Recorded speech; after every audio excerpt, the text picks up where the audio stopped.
হলো অষ্টম গবেষণা বিষয়ক গ্রন্থ অবিভক্ত পশ্চিম দিনাজপুর জেলার লোকসংস্কৃতি।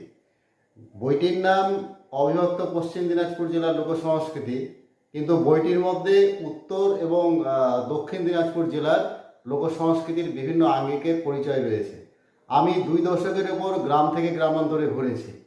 ঘুরে আমাদের এই যে অবিভক্ত পশ্চিম দিনাজপুর জেলার রাজবংশী সম্প্রদায়ভুক্ত দেশিপল্লী সম্প্রদায় যে লোকজীবন, লৌকিক ছড়া, ধাঁধা, প্রবাদ, লৌকিক দেবদেবী, লোকক্রীড়া, টোটেম, ট্যাবু, লোকবিশ্বাস, সংস্কার, ভূতের কথা, এছাড়া বিভিন্ন তন্ত্রমন্ত্রের উল্লেখ এই গ্রন্থে রয়েছে।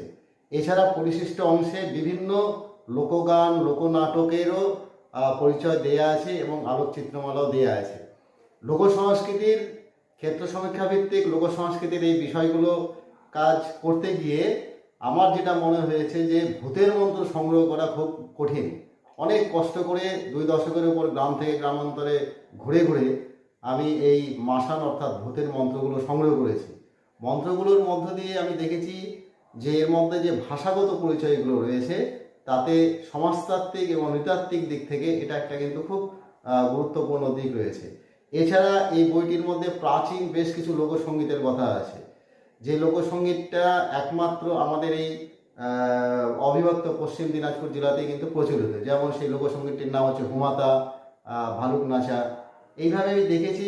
শুধু তাই নয়, যে এখানকার বিয়ের গান, লৌকিক ছড়া, ধাঁধা, প্রবাদ, লোকসমাজ এমনভাবে এই গ্রন্থটির মধ্যে রয়েছে যা ইতিপূর্বে সেভাবে আলোচিত হয়নি। এই বইটির মধ্যে তাই লোকসংস্কৃতির বিভিন্ন আঙ্গিকগুলোকে তুলে ধরা হয়েছে এবং সেই সাথে বিচার বিশ্লেষণ করা হয়েছে।